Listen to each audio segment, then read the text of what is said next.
Russia had two roads into Crimea from the mainland. By the night of June 11, 2026, both were gone and the second was never really the target. It was the trap. Days earlier, Ukrainian strikes had dropped the Chonhar bridge into the Syvash, leaving Russian logistics a single crossing at Armiansk. So Russia funneled the fuel and the shells for the Huliaipole front onto that one road, exactly where Ukrainian operators were waiting. Then roughly 50 trucks backed up at the bridge approach. What happened next closed Crimea's last land door. To understand why one damaged bridge mattered so much, you have to understand how few ways there are onto the Crimean peninsula in the first place. Crimea is almost an island. To the north, it connects to the Ukrainian mainland across a stretch of shallow, salty lagoons called the Syvash, a maze of mudflats and brackish water that no army wants to fight across on foot. There are only a handful of places where a road or a rail line crosses that gap. From the day Russia seized the peninsula in 2014, those crossings were the arteries. Everything that fed the occupation flowed through them. Since February 2022, those same crossings fed the war. Fuel, artillery shells, replacement vehicles, food and men moved out of Crimea and up into occupied Kherson and Zaporizhia, feeding the Russian units dug in across Ukraine's southern front. Cut the crossings and the whole southern grouping starts running on whatever it has already stockpiled. That is the vulnerability. It has always been the vulnerability. And by the summer of 2026, Ukraine had spent years learning exactly how to press on it. There were three main land links between Crimea and the mainland. Far to the east, the Kerch Bridge, the long, expensive road and rail span Russia built across the strait from its own territory. In the middle, Chonhar, a short, direct road bridge over the Syvash that dropped straight onto the highway north. And to the west, Armiansk, sitting on the narrow neck of land called the Perekop Isthmus.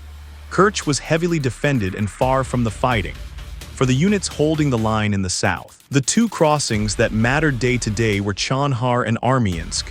Chonhar was the good one. It was the fast one. A convoy leaving the depots inside Crimea could cross at Chonhar and be on the main road toward the front in the shortest possible time. Armiansk, off to the west, meant a longer, more exposed drive on secondary roads.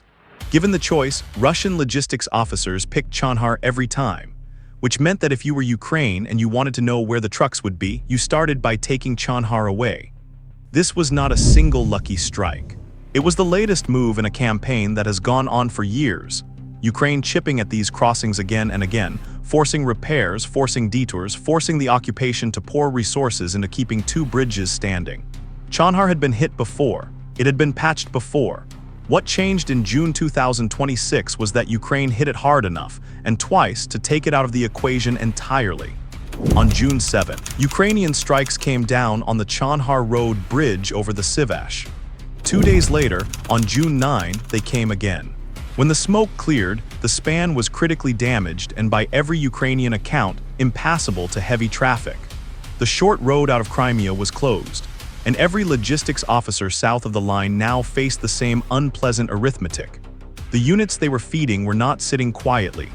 In the spring and early summer of 2026, the fighting on the southern front had shifted toward Huliaipole, a town in the Zaporizhia region where Russian forces were pushing and Ukrainian forces were holding. That fight burned through supplies, shells by the truckload, diesel by the tanker, and all of it had to come up from the rear, which meant ultimately out of Crimea. With Chonhar gone, there was exactly one land crossing left to carry that load: Armiansk. Now here is the part that turns a bridge strike into a trap. When you close the fast road, you do not stop the traffic. You just move all of it onto the slow road. Every convoy that would have taken Chonhar now had to take Armiansk. The same tonnage, the same fuel, the same shells, funneled through a single point on the map that Ukraine could see, could reach, and had already been studying for a very long time.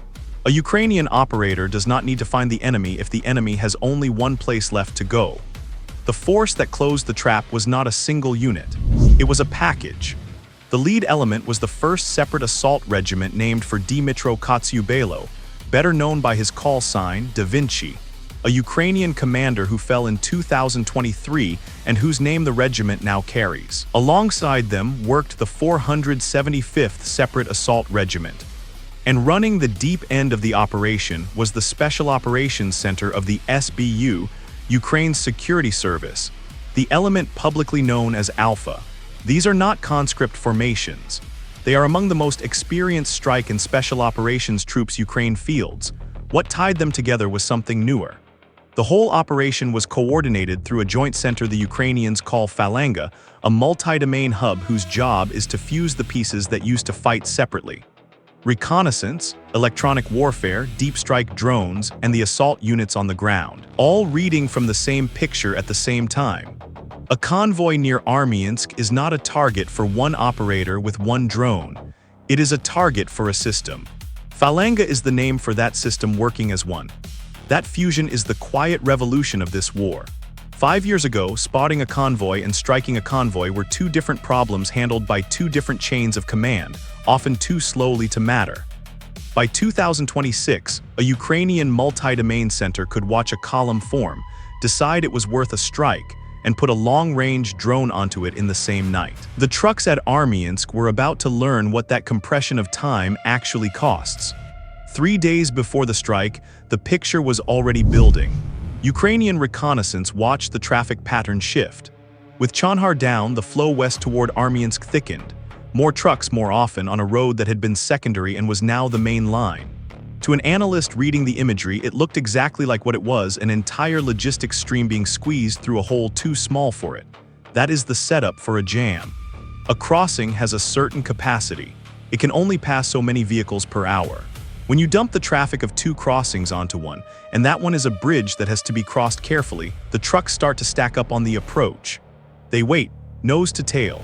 Engines idling on a flat, open road with nowhere to hide because the Crimea Kherson steppe has no cover. It is table-flat treeless, and in June it is bone dry. A Russian logistics officer running that crossing had one job that mattered above all others. Do not let the vehicles bunch up. A moving truck is a hard target. 100 stationary trucks are a target list. But the pressure from the front does not care about drone threat. Huliaipole needed diesel and shells now.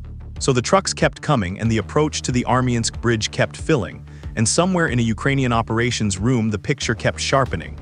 By the night of June 11, Ukrainian accounts describe roughly 50 Russian trucks backed up near the crossing. A column loaded with fuel and ammunition for the southern front, stalled on the one road it was allowed to use. That figure of 50 comes from the Ukrainian side, and it is worth saying plainly, these are the numbers the Ukrainian military released about its own operation. Treat them as the attacker's account, not as a neutral tally, but the shape of it is not in doubt. The traffic had nowhere else to go, and it stacked up exactly where the trap was set. 50 trucks is not just 50 vehicles. It is the working stock of an offensive. Every tanker in that line is diesel that a Russian battalion at Huliaipole was counting on. Every covered flatbed is shells that were promised to a gun line by morning. An army on the attack runs on exactly this, the boring river of supply that keeps the guns fed and the vehicles moving. Stop the river and the attack starves whether or not a single Russian soldier is touched, which is the whole point. Ukraine did not need to fight the units at Huliaipole to hurt them. It needed to reach back down their supply line to the one pinch point they could not route around and shut the tap. The tool for that job was not a small quadcopter buzzing over a tree line. Armiansk sits deep, well behind the contact line, across water, on the approach to occupied Crimea. Reaching it takes a long-range platform. According to a statement attributed to the Falanga Center, the strike used one-way attack drones built by the Ukrainian manufacturer Fire Point. That name matters, so let me explain what it means without overstating what we know. Fire Point is a Ukrainian firm producing long-range strike drones, and its FP2 is a fixed-wing, one-way attack drone with a reach around 200 kilometers, and a warhead in the range of 100 to 120 kilograms. What makes that platform interesting for a target like this is its terminal guidance, an FPV-style video link that lets an operator watch through the drone's own camera in the final seconds and steer it onto a specific object, even a moving one. That capability is the plausible link between the weapon and the mission. Hitting one particular truck in a line of 50 is not something a blind GPS munition does well. It is something an operator flying the last kilometer by eye can do. I want to be careful here. Ukrainian sources named Fire Point as the manufacturer. They did not publish a confirmed model, a confirmed number of drones, or a breakdown of how many hit the bridge versus the convoy. The FP2 fits the profile of range and terminal guidance the mission needed, but the exact drone count, and any neat split between the bridge and the vehicles, is not confirmed. What follows describes what the platform's known capabilities make possible and what Ukrainian statements say happened. Where it is reconstruction, treat it as reconstruction, because the honest version of this is more impressive than any invented detail. A small fixed-wing drone, launched from Ukrainian-held ground, flying low and quiet across 100+ kilometers of contested air, guided in the last moment by a human being watching a video feed, reaching a bridge and a truck column that the Russian command assumed were safe by distance alone. Distance used to be protection. In this war, it stopped being protection some time ago, and Armiansk was about to prove it again. Set against that, consider what the Russian side believed. A logistics officer at Armiansk on the night of June 11 was operating on an old assumption that being this far back, behind the water on the Crimean approaches, meant the convoy was in the rear. Rear areas are where you let vehicles stack up. Rear areas are where you idle on the road and wait your turn at the bridge. The entire behavior that put 50 trucks nose to tail in the open only makes sense if you think you are somewhere the drones cannot reach. That assumption was 3 days out of date. It had been out of date since Chonhar dropped into the Syvash and made this the only road worth watching. The first FPV crossed toward the Armiansk approach in the dark, running on its own camera in the final seconds. From launch to the flat steppe of the Parakop Isthmus, the flight had covered a distance that would have been unthinkable for a strike drone a few years earlier. But reaching the target was only the first problem. Putting the warhead exactly where it mattered was the next. And that part came down to a human hand on a controller, watching a black and white feed of a bridge and a burning line of trucks. Here is the sequence Ukrainian statements describe, told the way the operators would have flown it. 2 aim points sat inside the same small patch of ground, the Armiansk bridge itself and the convoy jammed on its approach. Take the bridge and you close the crossing, Russia cannot move anything across it until it is repaired. Take the trucks and you destroy the fuel and shells that are sitting on it right now, and you make the wreckage itself part of the roadblock. Do both, and you do not just close the door, you weld it shut with the enemy's own cargo. The bridge went first in the plan's logic. A one-way drone with a warhead over 100 kilograms coming down onto a bridge span does not need a lucky hit to matter. It needs to damage the structure enough to stop heavy traffic. And a fully loaded fuel tanker is about as heavy as traffic gets. The Armiansk crossing did not have to fall into the water like Chonhar. It only had to become something no commander would risk driving a 40-ton tanker across. According to the Ukrainian account, that is exactly what happened. The bridge was knocked out of service. Then the convoy, picture the terminal run. The operator has the column on his screen, a line of dark shapes on a pale road, engines warm, the crossing ahead of them dead. He picks a point in the mass of vehicles and flies the drone down into it. The tankers are the prize. A truck loaded with diesel or petrol is not just destroyed when it is hit. It becomes a fire that reaches the trucks next to it. On a road where 50 vehicles are packed nose to tail with no room to scatter, one good hit on a fuel truck does work that no single warhead could do alone. The fire spreads along the line. The vehicles that survive the strike do not survive the neighbor burning beside them. Ukrainian statements report that some of the vehicles in the convoy were destroyed and caught fire. Note the words, some of the vehicles, not all 50. The Ukrainian side did not claim the entire column was wiped out, and neither will this account. What they claimed, and what the geography makes credible, is that a strike hit a stacked, fuel-heavy column that had nowhere to go, and that trucks in it burned. The men in those cabs had crossed an internationally recognized border to bring fuel and shells to an offensive against Ukrainian towns. Where the drones found them, the crews in the struck vehicles did not get out. That is the whole of what needs saying about them. The strike was not clean in the way a strike on empty desert is clean. Armiansk is a town. People live along that road. Ukrainian accounts acknowledge that stray debris from the engagement damaged nearby homes, a kindergarten, and residents' cars. That is the cost of Russia parking a war's worth of fuel and ammunition on a road that runs through a populated place. A road it was using precisely because it counted on the town around it to complicate any response. The debris fell because the trucks were there. The trucks were there because Russia put them there, on the only crossing it had left. For the Russian command, the sequence of that night was a nightmare in the exact order it must not happen. Chonhar already gone, everything routed onto Armiansk. The traffic stacking up because the front would not wait. And then the one crossing that was carrying all of it struck bridge and cargo together in the dark by drones that reached a place the map said was safe.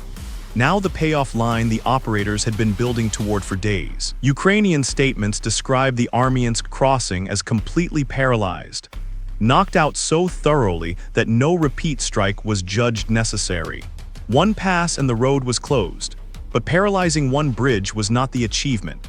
The achievement was what it meant for the two of them together. That is where this goes next.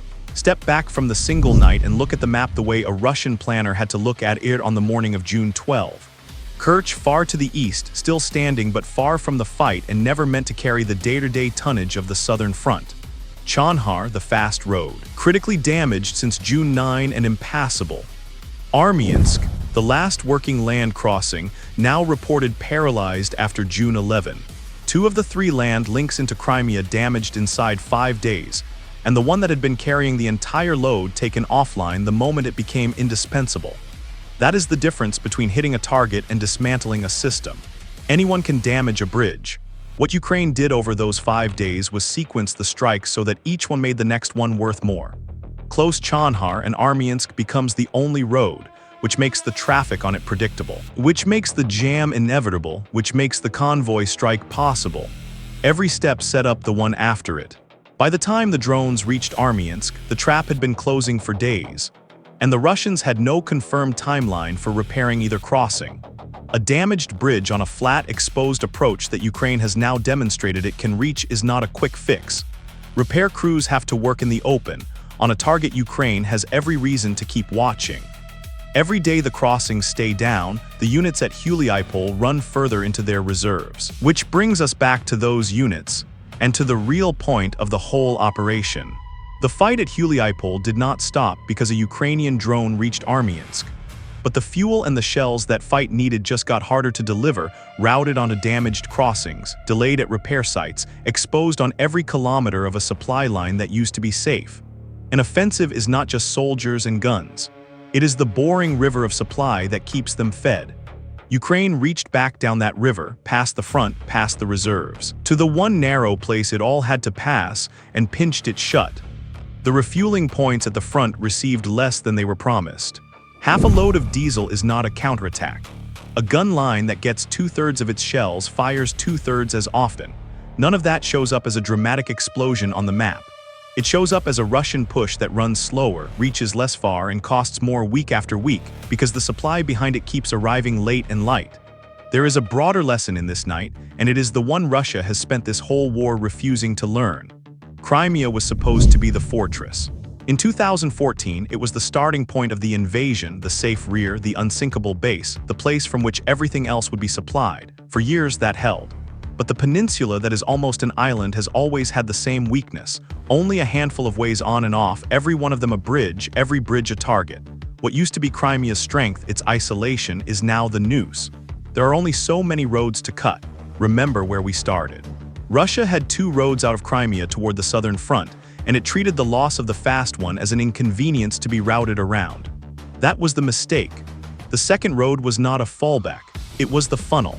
By choosing to pour everything through Armiansk, the Russian command did half of Ukraine's targeting for it, concentrating the fuel, the shells, and 50 trucks onto the exact patch of ground where a multi-domain strike center was already looking. The 1st Assault Regiment named for Vinci, the 475th, and the SBU's Alpha did not outshoot the Russian rear. They read it. They saw where the traffic had to go before it went there, and they were waiting on the road when it arrived. 18 months of building a system that fuses reconnaissance and deep strike into a single fast loop came down to one night, one column, and one bridge that no longer carries anything. Russia had one road left out of Crimea. Ukraine was already standing on it.